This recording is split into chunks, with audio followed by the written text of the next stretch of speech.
This is a coroner's report book, and it's a record of cases brought before the coroner's office and investigated by that office.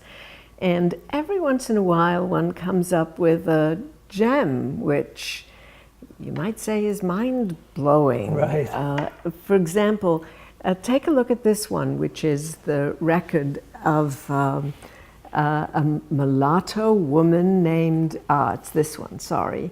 A mulatto woman named Isabella, who's being brought before the coroner's court because her son, her infant son, is found dead with a piece of twine wrapped around his neck. So clearly murdered, and she, of course, is being investigated for murder. Mm-hmm.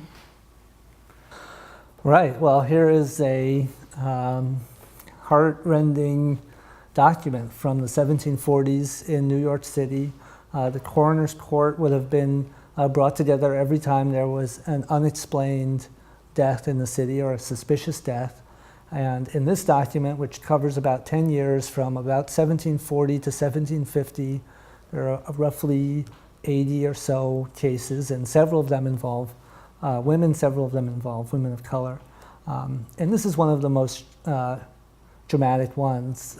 So the first entry here in August is about the investigation into the death of Isabella's child, and it describes her as the servant to maybe Daniel Shatford of the city of New York, a merchant.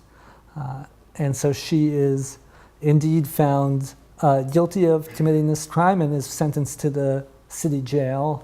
And then if you move forward one or two pages. This is the historian's dream, to actually find out what happened to her.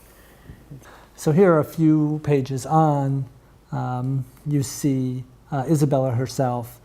So this is about a month later, and you hear the report. The jurors, upon their oaths, do say that the aforesaid Isabella, on Monday the 21st day of August now last past, was committed to the common jail of the said city of New York for murdering her bastard child, at which time she was very weak and low, and continued so until the 14th day of this present month of September, when she died in the jail aforesaid.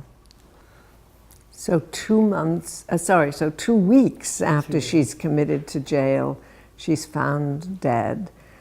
Now, we're not told why she died, but can we assume that she committed suicide?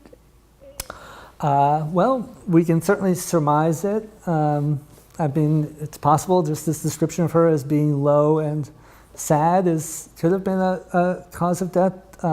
We know that suicide was often covered up in these reports, because if you committed suicide, you would not be entitled to burial in certain parts of the cemeteries. So yes, I think a suicide is quite likely. But I think this document, which is just quite amazing and also quite horrific, is also very typical of the types of documents in which you would find women of color in the records in the 18th century.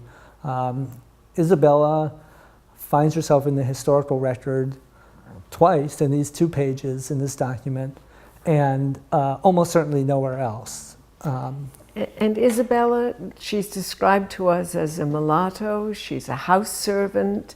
She is the new mother of a child who's described to us as a bastard child. That is a child whose father is unknown, and presumably if she knew the father, she wasn't telling anybody. But we all know that it was quite common for servant girls in that period to be sexually abused by sometimes the houses in which they lived. So we begin to understand that, having been found guilty, she could well have taken her own life without, we don't know whether she had family to support her or whether you know, the family with which she lived helped her or not. There are still lots of holes in this. That's right, more holes than answers, for sure, more questions than answers. And, you know, for historians, I mean, I think you're on the path toward a more holistic vision of her story. But often this is the type of framing that you can see women in this time period. You know, descriptions from a hostile witness, people not at their best, often in the moments where they're court involved and you know, being charged with crimes against society. And so as a historian, you have to balance that portrait, which is all the information you may have, to try to tell a sympathetic story. And that's really one of the main problematics for historians of women in the 18th century, a time when the vast majority of the historical record is lost, when very few, if any, documents created by everyday women would have survived or even been created in the first place. You have just a dire lack of sources is the first major problem.